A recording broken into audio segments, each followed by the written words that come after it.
Hello and welcome to this video, the moon in soul connections. It's a very important video. The moon is our most important, most vulnerable aspect in our birth chart that is very much linked to our childhood. And when do we get programmed? Well, in our early childhood. So stay tuned for this video. We are going to talk about the importance of the moon in general, and then the moon in high-level soul connections. That could be soulmates, twin flames, soul twins, mirror souls, whatever it is, any kind of high-level soul connection. So let's start with the importance of the moon. Well, when it comes to our personality, our birth chart is like a puzzle with different pieces. Everything is connected. One person having a specific moon sign may be very different from another person that has the same moon sign, since other factors play a role as well. And these factors, they can be the house that the moon is in, but also connections like trines and squares to other planets. And if someone with a moon Pluto trine will have a very scorpionic or plutonic energy, even if their moon would be in an air sign, and I am speaking of experience when it comes to this. So other important factors are the other planets or energies that may play a dominant role in a person's birth chart. When I say other energies, I mean, for example, stellium in a house. Let's say somebody has like 5 planets in the 5th house, then they would have a very much Leo or Sun energy, and that could be very strong. So this person would be Leo dominant, and the moon sign would still be important. It is still our subconscious mind. It is still connected to our vulnerable side, our hidden fears, and everything like that. But still, you have to take into account that they have a very strong Leo part as well. If a planet is in its own house or in its own sign, for example, I do have Mars in Scorpio, and Mars is ruling Aries in Scorpio. So for me, Mars is in one of its signs, making it a very strong placement in my personal birth chart. So Mars for me would be stronger than Venus, because Venus is not in its own sign or house. So if a planet is in its own house or sign, it is a dominant energy in a person's chart, and many connections to other planets that can influence their energy and the houses where those energies fall in, as well as the same time the energy of the planet is tinted as well. So this means basically, let's say you have a moon, your moon in a specific sign, and that moon may form a trine to Mars and a trine to Venus. So this moon is connected with Mars and Venus energy, but also with the energy and sign where that Mars or Venus is in. Let's say it is a Venus in Taurus, which is a very strong placement, because Venus wants to be in Taurus, is at home at Taurus, and it's in the 2nd house to make it even stronger. Then that moon, even if it would be an air sign moon, would have very strong Taurus energy, and it would also have strong Mars energy because it is connected to Mars, and Mars would be in another house, so it would have energy of that house as well. So you don't just see where is my moon in which sign and which house, but also what planets is my moon connected with, and in what signs and houses are these other planets. So your moon could get even stronger if it is connected to more planets, but at the same time it is somewhat tinted. It's not a pure moon. I, for example, have my moon in Aquarius in the 10th house, so it's no longer a pure Aquarius energy. In this case, it would be connected to Venus, and we already said in this example, Venus would be in Taurus. So it is a moon in Aquarius that is connected to Venusian Taurus energy, and it is also connected to Mars energy. So this moon is kind of like charged up. It is tinted with these different energies as well. That's what I said earlier, that we are a puzzle. So one person who's a moon in Aquarius is not the same as another moon in Aquarius person, even though of course they may have similar traits, because it is a moon in Aquarius. And this is my zodiac chart, and already told you I am an aqua moon up here, and I do have a trine to Pluto. over here. And also to Saturn. Well, Saturn is strong because it is in the 10th house, which is a Saturn house. But the moon, not the moon, but Aquarius and Saturn kind of are connected because Saturn is a traditional ruler of Aquarius. But I do have very strong Pluto energy, and I feel it very, very strong also because I am a Mars in Scorpio, so I do have that Scorpionic energy pretty strong. And also I do have the South Node in the 8th house. The South Node also tells you about your childhood, where you're coming from, and you could say karma, past lives. What energy did you bring into this life to use that energy? You learned stuff in past lives here, and now you're taking it over here, your experience, to create something. And for me, it could be, the 8th house is spiritual knowledge. I was born connected to spirit. I was always seeking for that. And the 2nd house can be making money. So I take my knowledge that I brought into this life to help other people, Cancer energy, and to make money as well. So this is another important factor. So I do feel very much strong Scorpio energy. And I want to dive into something else that we're going to talk about a bit about later, which is attachment style. And before I did my shadow work, I would have said I had the anxious avoidant attachment style, which means I was basically screwed. You want to have attachment, but you're not able to in the same time. And this would be because of this. Because a moon in Aquarius often is more detached, and they have a harder time, especially if it was not a very healthy childhood. When you get programmed, then Moon in Aquarius people, they have it a bit harder to open up to others. They're very friendly. Moon Aquarius people, we are very friendly. It is the water bearer. We want to help everyone, but not because we are too much emotionally invested, more because it's the right thing to do and we want to do the right thing. We want to see problems and we are fixers. We want to fix problems, but not on a small level like helping that specific person, but more on a grand level to fix the problem in general. So we are very, very humanitarian, but we do it from an air place, it comes out of rationality.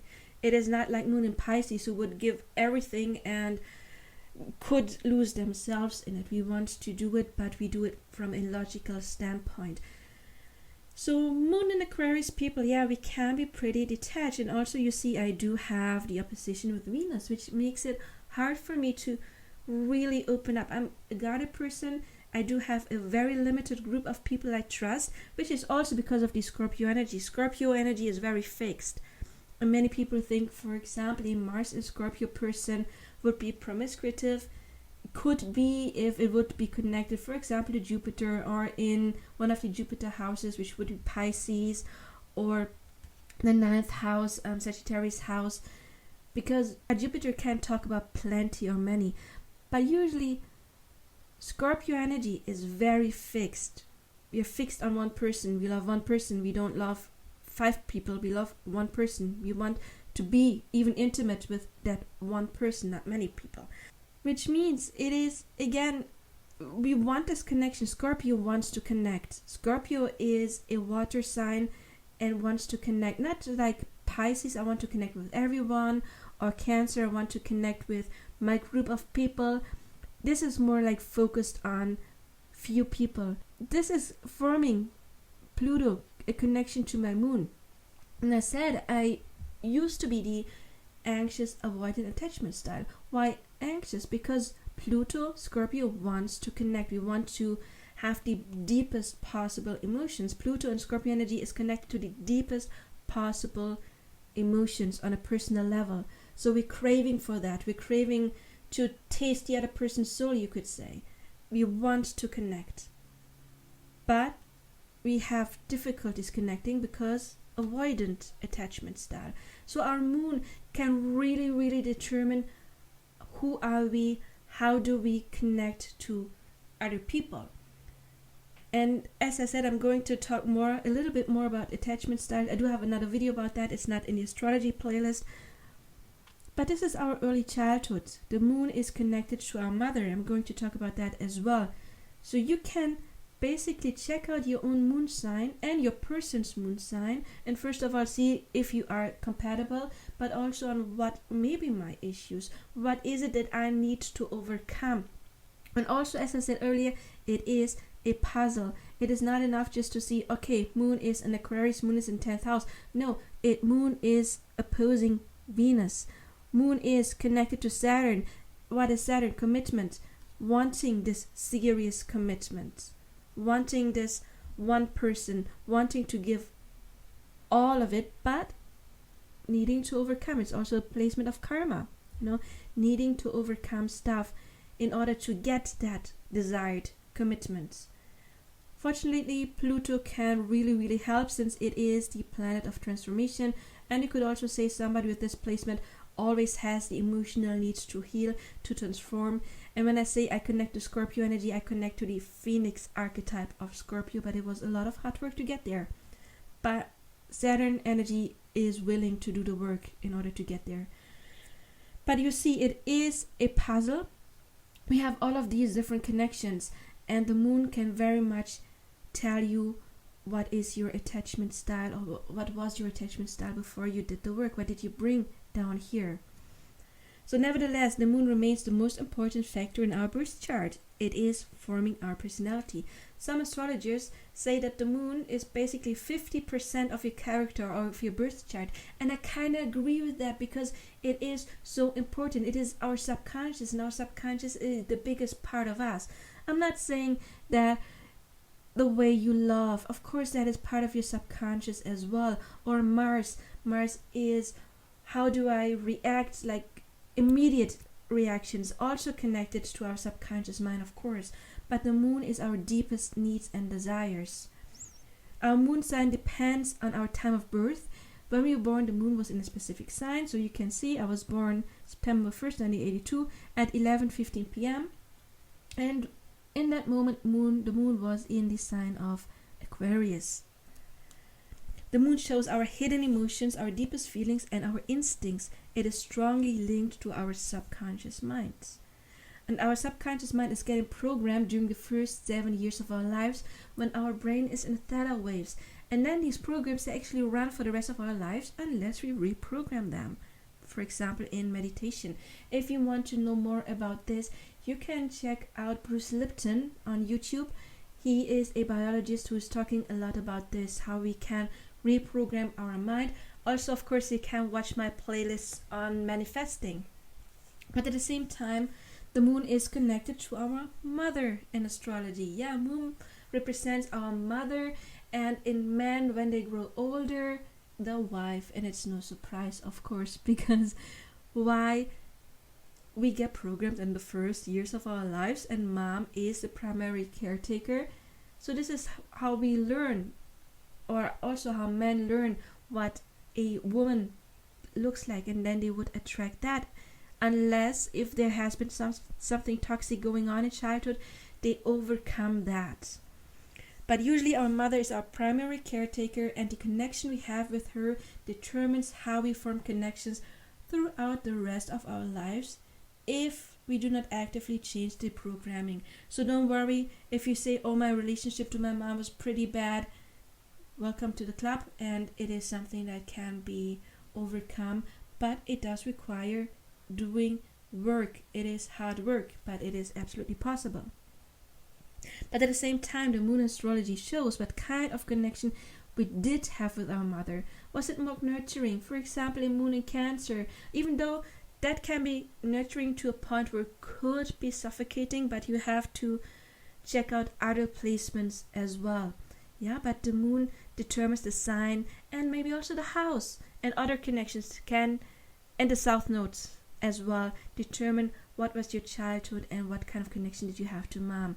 Was it nurturing or even overbearing, or was it more reserved or even detached, like a moon in Aquarius can have a very detached connection to mom. Worst case scenario, best case scenario, I think of the Gilmore Girls. They have a very, like a friend's connection, not so much a mother-daughter connection.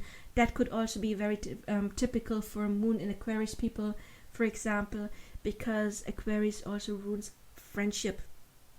But it's usually not the typical mother-child connection. So if we have any unhealthy attachment styles, anxious or avoidant, it has most likely to do with our early childhood and our connection with our primary caretaker. When we later attract love or relationships or situationships, if there is something unhealthy going on, relationships that are complicated, it may help to analyze one's moon sign in order to check the programming and resulting patterns that we developed later on. And if we make those conscious, like the patterns and programmings, then we can work on reprogramming them. At the same time, it may help to analyze like your person's or your twin flames birth chart to see what kind of dynamic can be found in them, and that of course can help you to understand them better, especially for those people who, and it's really toxic, point the finger at the other person. Yeah, they're a narcissist because they don't act like I want them to act, and because they don't act like I want them to act, they're the narcissist, because it's their responsibility to give to me what I want them to give to me, and if they're not, then they're the narcissist. I mean, you probably read that quite often in twin flame groups, and not pointing the finger of the other person, which is highly toxic in itself. And it shows that that person who's pointing the finger still has a lot of shadows and is still in victim mentality and still has something to do. But that's okay, because you don't start in 10th grade, you start in the 1st grade, and it just means they are not that far yet, but everybody can get that far. So yes, it can help to understand the other person. And if you understand, or maybe they have some kind of trauma that turned them into being more avoidant, maybe you don't have to be mad at them, because it's just how they react to trauma. So our moon sign indicates what we need in a relationship to feel secure, but also what we may need to work on to get to a place of inner security. Because remember, the other person always mirrors where you stand in your own development. It's never the job of the other person to give you a sense of security. It is your job to find that within yourself, and then the other person will automatically have to mirror that back to you. A divine counterpart of any kind never comes to save you. That's your job entirely. They come to show you what you need to work on, and then they come as a reward, or that union comes as a reward. So if you already get some value out of this content, please don't forget to like and subscribe, and to hit the bell icon for more. Check out this entire playlist, and check out my other playlists. If you're on the twin flame or divine counterpart journey, I have playlists on that. I have playlists on manifesting, and more playlists on astrology. Also, if you need help with your own analysis of you and your person's moon charts, you can contact me. I'm very happy to do that for you. So let's talk about the moon and high-level soul connections. Yeah, a mismatch when it comes to the moon sign, like squares with personal planets, or the moon nodes, or Saturn, or Pluto. That's actually something that can be very hard to overcome, since this would highlight a more karmic relationship. It's a difficulty. Squares in itself are karmic, and then if Saturn or Pluto would be involved, that would be highly karmic, and it can actually highlight a mismatch. It would also highlight that each other's needs cannot be met by the other person unless there would be several positive connections with the above mentioned planets here, personal planets, moon nodes, Saturn or Pluto, to even this out. So just if you would have like one moon square, yeah, that is something that can be overcome if at the same time you have trines, or even conjunctions could be difficult in these connections. We want to see trines or sextiles. We need to have something positive to even it out. Otherwise, it just could mean, you are not compatible. Often these couples have to face the fact that they may not be compatible. I just said it. We would only attract someone with squares when it comes to our most important and vulnerable planet, when there is karma, and karma has nothing to do with the other person. Remember, everyone is you pushed out. We attract what needs attention within ourselves. So karma is inner unhealed issues, our own stuff, not the other person's stuff. When there is karma involved, and that gets mirrored back to us. If we overcome the mirrored issue by doing shadow work, then these connections usually separate, and the person who has done the work will attract a healthier or less complicated relationship, still depending on how much you actually developed. If you still have shadows but you healed that one, then it would be a less complicated relationship. If you have done all of these, not who has done all of the shadow work, let's say all of the necessary shadow work to attract a divine counterpart, then you will attract a very healthy relationship afterwards. However, I always say this, it is possible to manifest a happy outcome with this specific person as well, if the required shadow work and reprogramming is taken serious. This means you will not just have to reprogram your inner beliefs about yourself, about love in general, about the other or desired gender in general, but also about the connection to that specific person and your beliefs about that specific person. If you reprogram all of that, then you can actually overcome a square. And I do have a video. It is called Turn a Square into a Trine or something like that. So if you do have squares between your moon and the other person's, or the other person's moon and your personal planets, that video may be important for you because you can overcome it if you do the work. So high level soul connections or divine counterparts would have positive moon connections from the beginning, since it is our most vulnerable planet. And some may actually have positive Pluto 8th house contacts, especially twin flames, or contacts with Chiron, which is the wounded healer, that indicate the chance of healing and ascension. In twin flame connections, this would most likely be the case.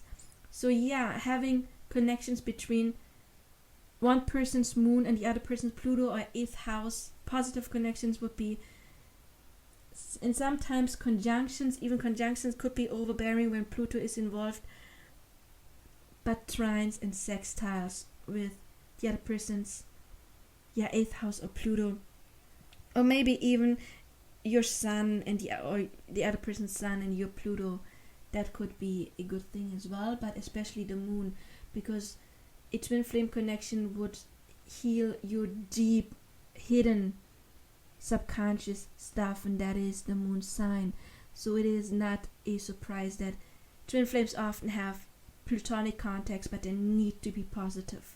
No squares, positive Pluto connections when it comes to the moon and the sun. Even more important, so the moon.